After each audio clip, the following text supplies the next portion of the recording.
It is not all about the bread. No, it's not. Hello, everybody, and welcome to SuttonsDaze. If you're new here, my name is Lisa, and we are all about pantry preparedness because I truly believe it is the best insurance that money can buy. Part of the fun of building up your pantry is finding new ways to do things and new ways to use things. And sometimes people will stock up on stuff because somebody said it was a really great idea, but they don't really know what to do with it. And we are tackling part of that issue today with hard red wheat. It is so good. And while I adore you guys, it is 900 gazillion degrees outside today. And so we are not baking bread. But I'm going to show you how to use your hard red wheat for a scrumptious meatless dinner. It is fantastic. You're going to wonder where this has been all of your life. Seriously. Let's get started. We're going to have so much fun. This recipe is super easy, and these are my ingredients. There's a link down below. You guys know I'm not going to leave you hanging, right? This is a complete pantry pull. So if I have something that is not fresh, you can obviously exchange it for fresh, right? But this is what we are doing. So first and foremost, we got ourselves a decent sized pan here. I don't know how big it is. This recipe makes about 4 servings figure, depending on what you consider a serving, you know. So first we're going to take our extra virgin olive oil. Use your oil of choice. This is what I use for pretty much everything. I don't have fresh onion in the house. I almost never have fresh onion in the house. But I do have my Thrive onions. Yes, I do. So we're going to add the equivalent of about a cup of, not a cup. We're going to add the equivalent of about 1 onion diced up, okay? And I don't refresh it. I never refresh it when it's Thrive. So just do your do. But next we're going to add our garlic. Measurements will be in the link. Yes, it will. Okay. So right there, there's your awesome flavor profile. Life is brilliant. So we're going to bring that heat up.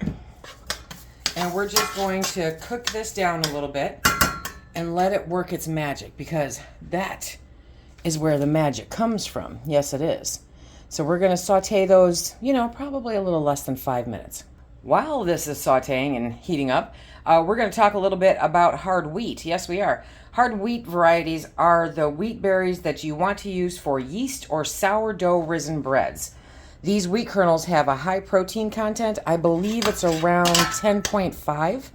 And develop the most gluten while kneading. You need gluten in order to create a good bread, unless you're gluten intolerant, and then you don't. That doesn't work. So hard red wheat, yeah, say that 5 times fast. It's a powerhouse among the wheat varieties. It really is, because it exhibits an impressive combination of strength and flavor.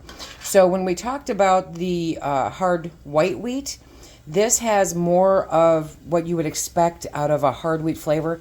It's more robust. It's more whole wheaty, right? It's got a great strength and a great flavor to it. And often when fresh milled flour bakers would talk about hard red wheat and they call it just whole wheat, that's what they're talking about, okay? Because it's whole wheat. Even though technically any baked good is made with any fresh milled flour variety, it's whole wheat, okay? But when explaining to others that are unfamiliar with milled wheat, it's the best way to describe it. It's a really great whole wheat. It has a stronger, richer, almost a nutty flavor, which adds depth and character to your baked goods. It really does make a huge difference. This grain is darker in color and will deliver a wholesome and satisfying experience. It stands as a reliable gluten-forming option. So if you need this the way that you need to, if you KNEAD this as you NEED to, then you will get a fantastic gluten forming. And it's just, it's so good. Every bite will be hearty and distinctive and robust. I love it. Look at these browning up. So you won't want to use hard red wheat for things like biscuits, It will not give you that airy fluffiness that you really want. Now that this is browning up nicely, look at that golden color. I love it. Okay. We're going to put in about a teaspoon of cumin, because cumin is good. Come on. okay? And then as a preference, totally your preference, red pepper flakes. You may or may, you know, if you don't like them, don't put them in, seriously.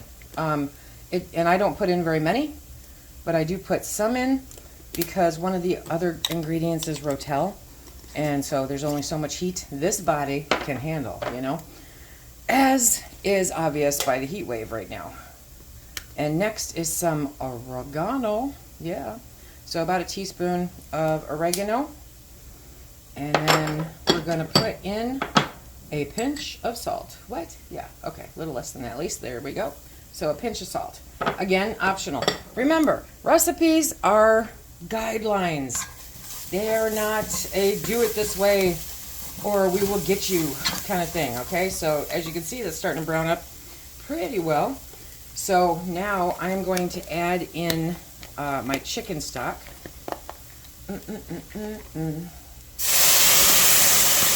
And we're going to pull the spoon out because it doesn't belong in there.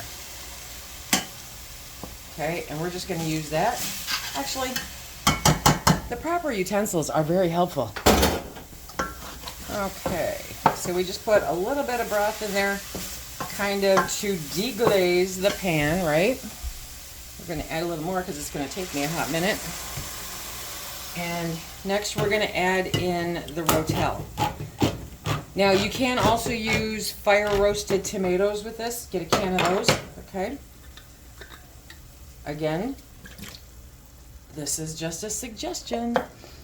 Okay, we're going to mix those just because I feel the need to mix something every time I add something.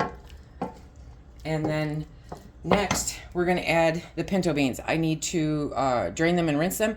My home canned pinto beans, so good. Okay, so we are going to add the whole jar of pinto beans, which will be about 1.5 cups. So you can do 1.5 cups to 2 cups if you are cooking them fresh.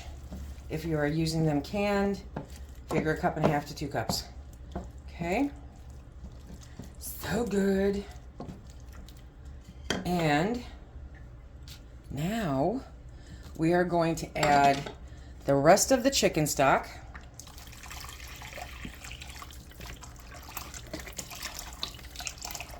There we go.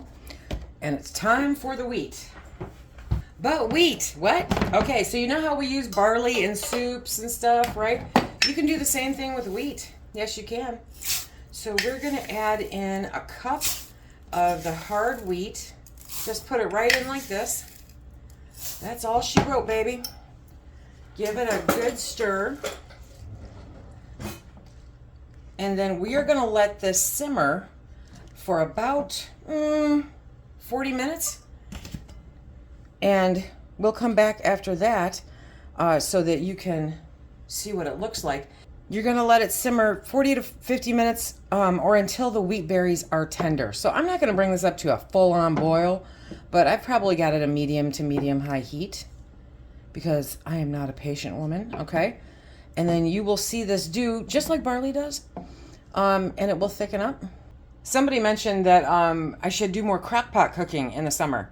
Do you cook with a crock pot in the summer? I don't. Most of the time what I use a crock pot for are those feel-good comfort meals, you know, and those are typically too heavy for me this time of year, so I don't use it a lot. But this kind of dinner is super simple, and I wager a guess that you could probably do most of this in a crock pot, which would make it even easier, you know. Hard red wheat, it's versatile wheat that has many uses. You know, you guys know baking, right? Cooking and milling. And when it comes to cooking, a lot of people get stumped. They're like, you want me to do what with what? Huh? No. So cooking hard red wheat berries, they can be eaten whole as a grain in salads, hot cereal, or pilaf. So imagine instead of using rice, you use some wheat, and it's got a higher protein content. Absolutely fantastic. They can also be sprouted for salads or juiced or milled into flour. You guys know that. And cooked hard red wheat berries can be added to soups, stews, or used in grain bowls. And that's kind of what we're doing today with this. This is going to be just a nice, easy dinner for Phil and I. He is going to have it along with steak, okay? And I am going to have just this.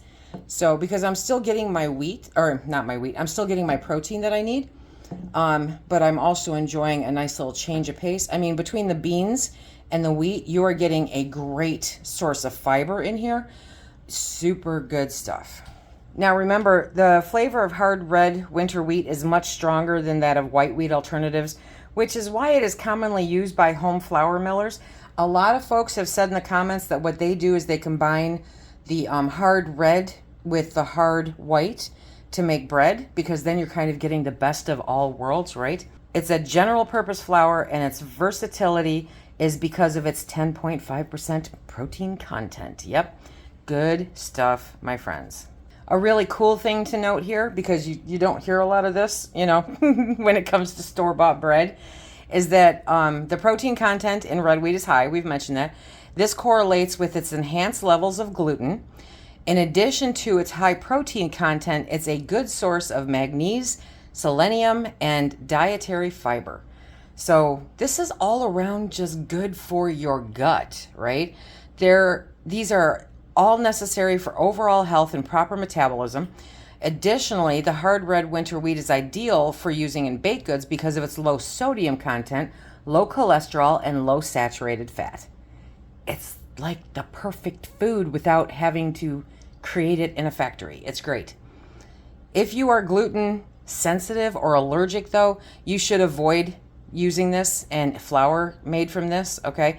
Even though they're frequently confused, gluten and wheat allergies have distinct side effects. So if you are intolerant or allergic, you probably want to steer clear of this wheat. Look at, you guys know that's going to be awesome, right? Okay, we're going to put a lid on and I'll be back when it's done. Ooh, look at that. Look at how that wheat puffed up. It is so good. Oh my gosh. Okay, I'm going to get this dished up. And wouldn't this be good with a little bit of cheese on it? Okay, first I'm going to get it dished up and we're going to have Phil give it a try. Okay, Phil's going to give it a try. I put a little bit of, just a tiny little bit of cheese in there, because cheese is the culinary glue. It's so good. That might be hot, so you might want to blow on it.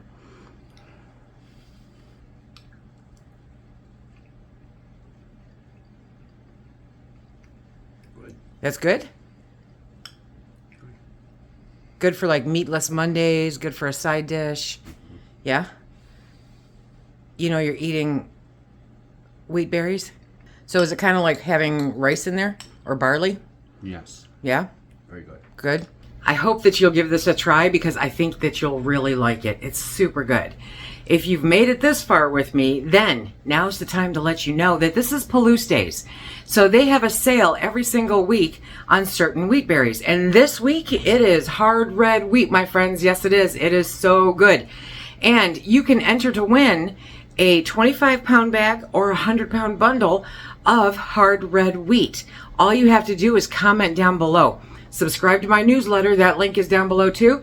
And we will announce on Saturday who wins that awesome prize by Palouse Brand. Thank you, Palouse Brand, for another great wheat and another great way to use it. If you want to check out the last 2 videos that I did, they're right here. And until next time, everybody, be safe. Stack it to the rafters.